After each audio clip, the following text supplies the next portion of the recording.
السلام علیکم فرینډز ویلکم بیک خراغلاس د نوې ویډیو هم د سوال او جواب په اړه کې ده یعنی په لنډې طریقې سره سوال او جواب دی دا هم د نور ویډیوګانې غواړي نو زموږ په چینل کې نور ویډیوګانې هم موجود دي نو په لومړی خانه کې اوله پوښتنه او دویمه پوښتنه په تور خط باندې سوال دی او په سپین خط باندې جواب دی نو په لومړی خانه کې راځو لومړی پوښتنه وکړو Do you want to go with me?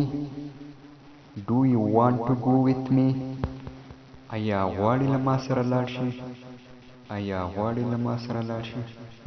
نو جواب کې څه وایي لومړی سپین خط والا جمله I am sorry I can't go.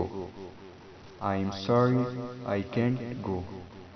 زه بخښنه غواړم زه نشم کولی چې لاړ شم.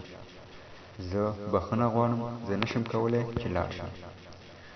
په همدې اولنۍ خانه کې په سپین خط باندې دویم جواب ګورئ Why not let us go? Why not let us go?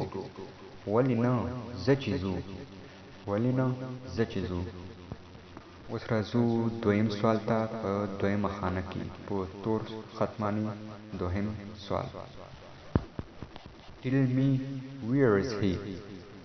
Tell me where is he? ما ته ووایه چیرته دی هغه ما ته ووایه چیرته دی هغه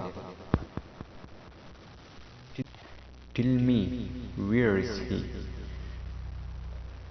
ما ته ووایه چیرته دی هغه نو لومړی جواب یې سپین خط باندې He went outside. He went outside. هغه بهر لاړ یعنی هغه بهر لاړ دا یې لومړی جواب شو راځو دویم جواب ته He didn't tell me anything. He didn't tell me anything. هغه ماته څه ونه ویل هغه ماته څه ونه ویل